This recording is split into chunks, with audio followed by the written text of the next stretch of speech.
Ladies and gentlemen, welcome to the BUL International Law Group new series, Emerging Voices in International Law. Every month we have the pleasure to give to you a new PhD candidate or a young lecturer who has something to offer in the field of international law. Tonight, for our first event, we have the pleasure to host here in the BUL campus Franka Pues. Franka Pues, who is actually a PhD student at King's College London, Dickson Pool School of Law, the alma mater also of mine. So, in essence, Franka, the joy is double tonight to welcome you here in the BUL. And you have the opportunity to tell us a bit about your route, your legal route, also in the legal sphere, but also beyond it. So, if I'm not wrong, Franka, you started also your journey in the academic sphere from China, going there in order to have a Chinese experience. So can you tell us a bit about your route so far, your studies, and how you find your life at King's College London? Yes, I started off by going to China for 6 months to study Chinese at university. And because I was very curious to get out of Germany, having lived there my whole life, and to learn a new language that would challenge me. And from there on, I decided to pursue law and Chinese at SOAS, specifically because I was able to integrate Chinese with my legal studies.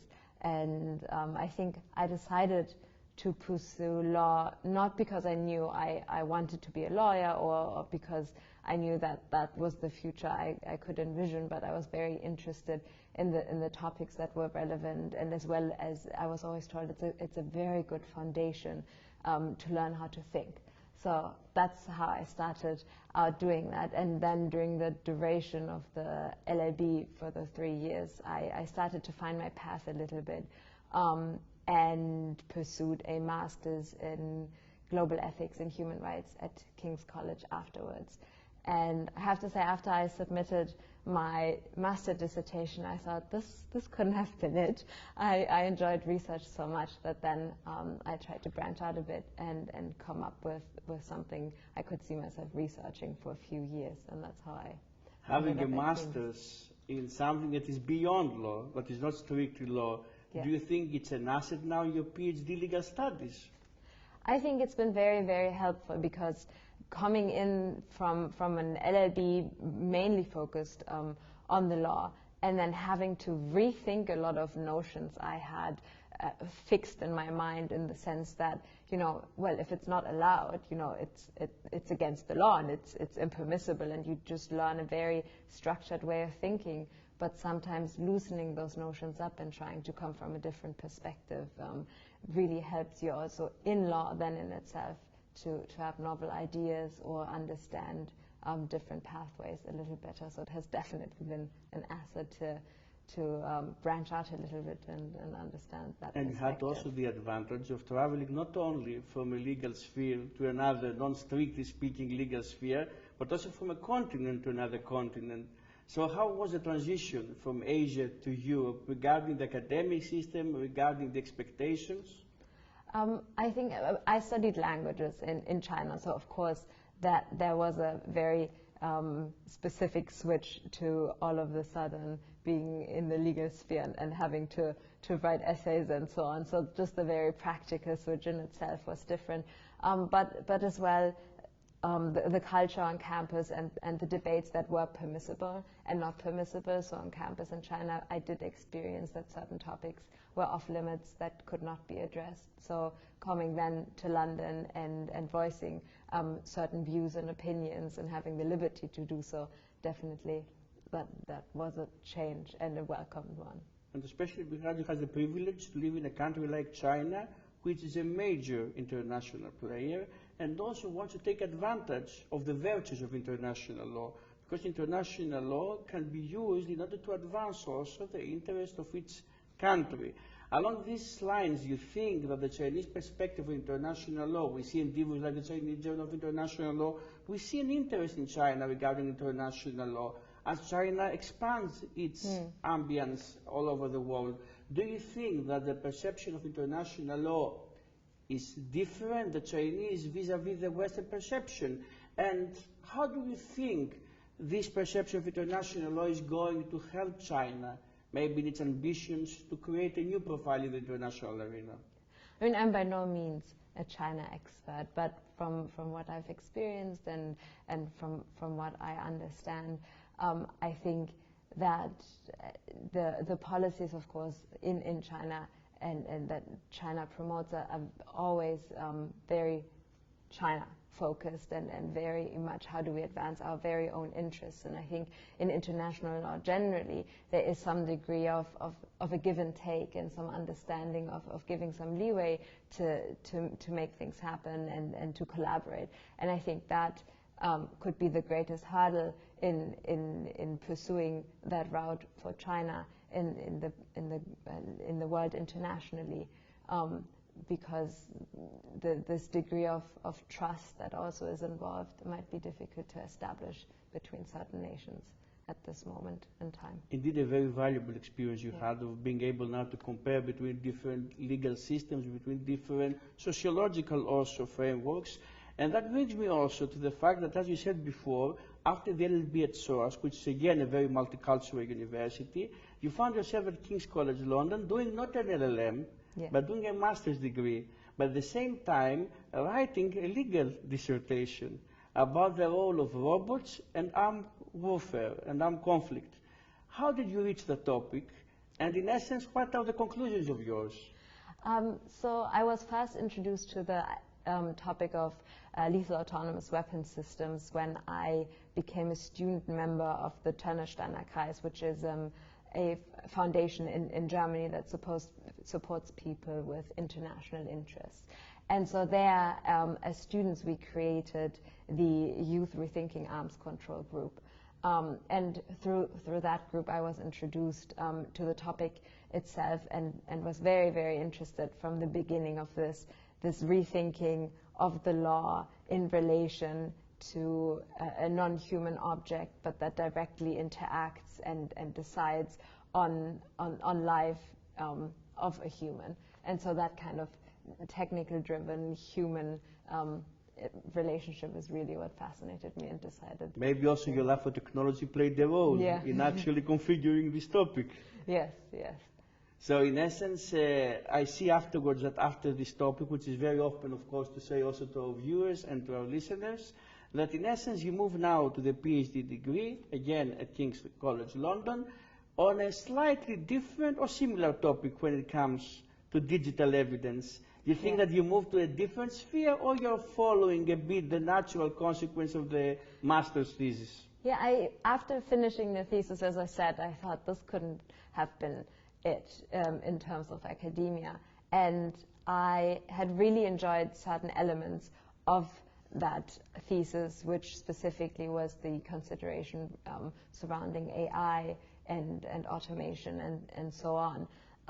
But I decided that just in terms of arms control and so on, it's not the specific topic. I wanted to conduct 3 years or 4 years of very specific research, and I still find it incredibly interesting. What deterred you, if I can ask?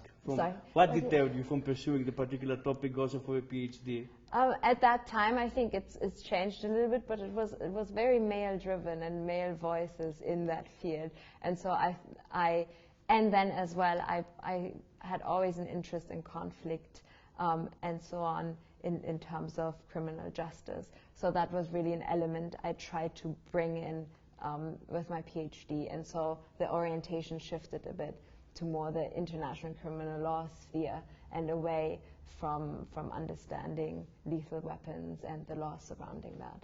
But you raise the point that you raise about the dominance of men in the international arena, international law, is a known phenomenon. You correctly raise it. We denounce the manels and all this formation where only men appear.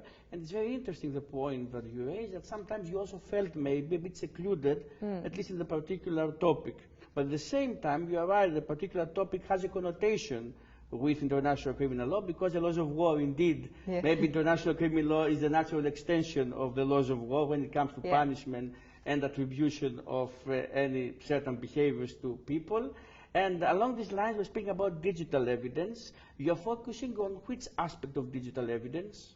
I'm looking specifically at AI-derived social media open source evidence. So, of course, at the moment, especially with the war in Ukraine, social media open source evidence has become very, very popular, and is an incredible tool to bring individuals to account and make sure that crimes do not go accounted for.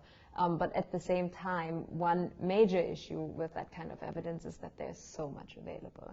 And so you may have millions and millions of minutes of footage available, but how do you go through all of it and sort it and understand which part of it is relevant to the case in question? And so what I'm trying to understand, if you pair that with an ordering mechanism, and in this case, some AI function, what does the output look like, and what is the reaction of the judiciary to that output? So that is the specific focus. I think the reaction of the judiciary is very important because we rely on international courts. International courts have value.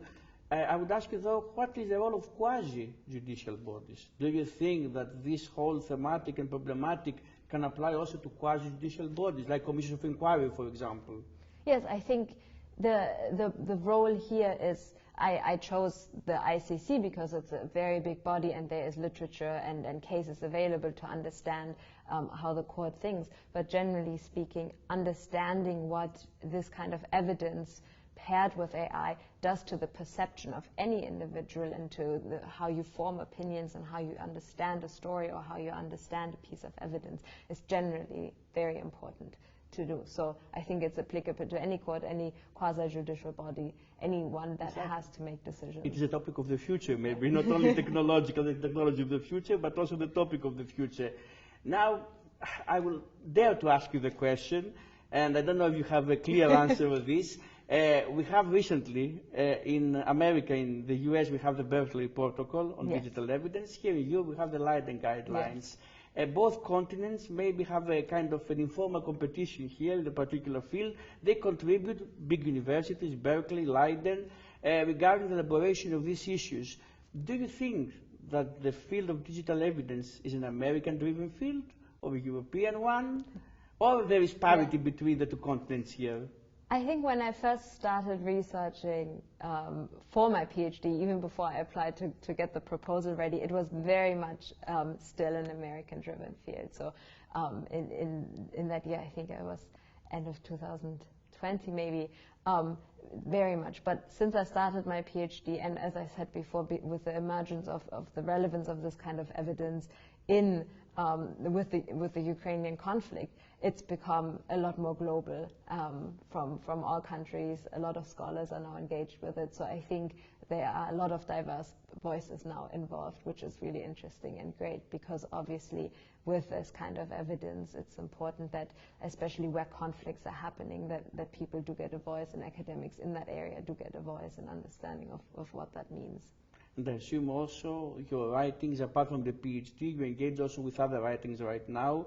So do you want to tell us a bit what you are writing about, scholarly articles, any blog posts? What are your engagement beyond the PhD? I'm working on a few pieces, but one of the pieces I'm currently working on tries to understand the new and different actors that are now involved when social media open source evidence becomes more relevant in court. So specifically local actors that produce this kind of evidence, that record events that happens, and then at the same time, so that means they have some sort of new empowerment. But then at the same time, this evidence is collected and can be collected anywhere in the world because of its digital nature. So you take away from their narrative and from their agency and ability to tell their story. So at the end of the day, the question is like, who holds at what point in time the power over the narrative and the story and the evidence? And that's one of the pieces I'm working. And this brings me to my next question now. I catch about from one phrase that you said, who holds the narrative, ladies and gentlemen? So the question here is, what is the role of bias when it comes to digital evidence, especially visual digital evidence. We know the power that is being exerted by images, videos. How we actually are we able, if we are able to control this bias? Yeah, I think that's one of the core and incredibly difficult to answer questions, simply because the nature of collecting evidence means you make certain decisions about what to collect. Even if you try to collect everything, you might miss certain pieces. So by collecting these pieces from open sources, you are, to some degree, building a picture that might not be complete, and with that inherently creating a bias in the story being told. And then also, of course, videos are incredibly influential on an individual's opinion, consciously or not. And then another layer to this whole problem is, of course, fakes and deep fakes and anything where we have, as a human, difficulties in understanding what is real and what is not. So I think that is a core question that needs answering, and is very, very important to be. So what is the solution you propose? The abundance of collection mean a quantitative increase or qualitative filtering of the collected videos? I think definitely a qualitative filtering, but at the same time not to forget that while a very exciting new form of evidence, we have traditional forms of evidence, and so creating a collaborative picture of all the evidence we have available and being able to more support one piece of evidence with one another, instead of just saying, okay, we're looking at this and this is going to bias us. Well, let's pull in some witness testimony, let's pull in some documentary evidence to underline and understand what this video is really about. And all the things you're saying now, I'm already thrilled with all these things, and they're very contemporary, and I assume also your students are equally thrilled, because we have to say here that you're also teaching at King's College London, you're teaching at the LLM course. What's your experience, your interaction with the students there? It's been great. So I'm teaching together with my supervisor, Dr. Nicola Palmer, and it's been a really great experience. Students are incredibly curious, and I think just the debate in such an LLM level course is exceptional, and seeing how students react to these important topics, which I'm very passionate and curious about, is always exciting, and also the new perspectives they bring in. So you have a fixed way of thinking about something, and then someone raises their hands like, well, actually, this is how I think about it, and your whole perception changes, and you get new input and new ideas. So. Which topic do you find the easiest, and which topic the most difficult to convey to the students? I think with the nature of the course, we have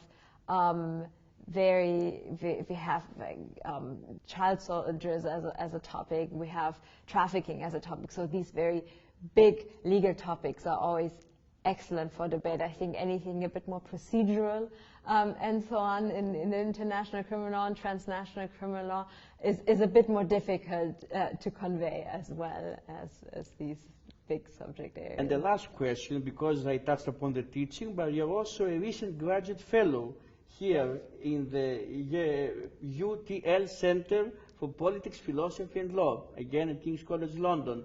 A new role, new responsibilities, and new perspectives also.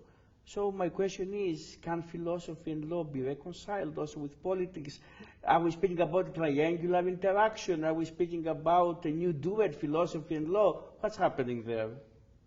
I mean, I think it's always important to draw on as many different perspectives as you can, especially with law leading the way in so many ways in organizing social life. And so being able to understand the philosophical grounding of something, being able to draw in the political opinions, it's essential to consider all three, I think, when you're doing work.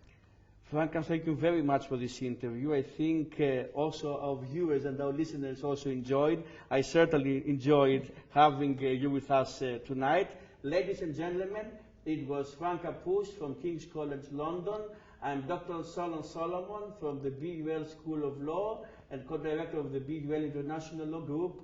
Thank you very much for being with us.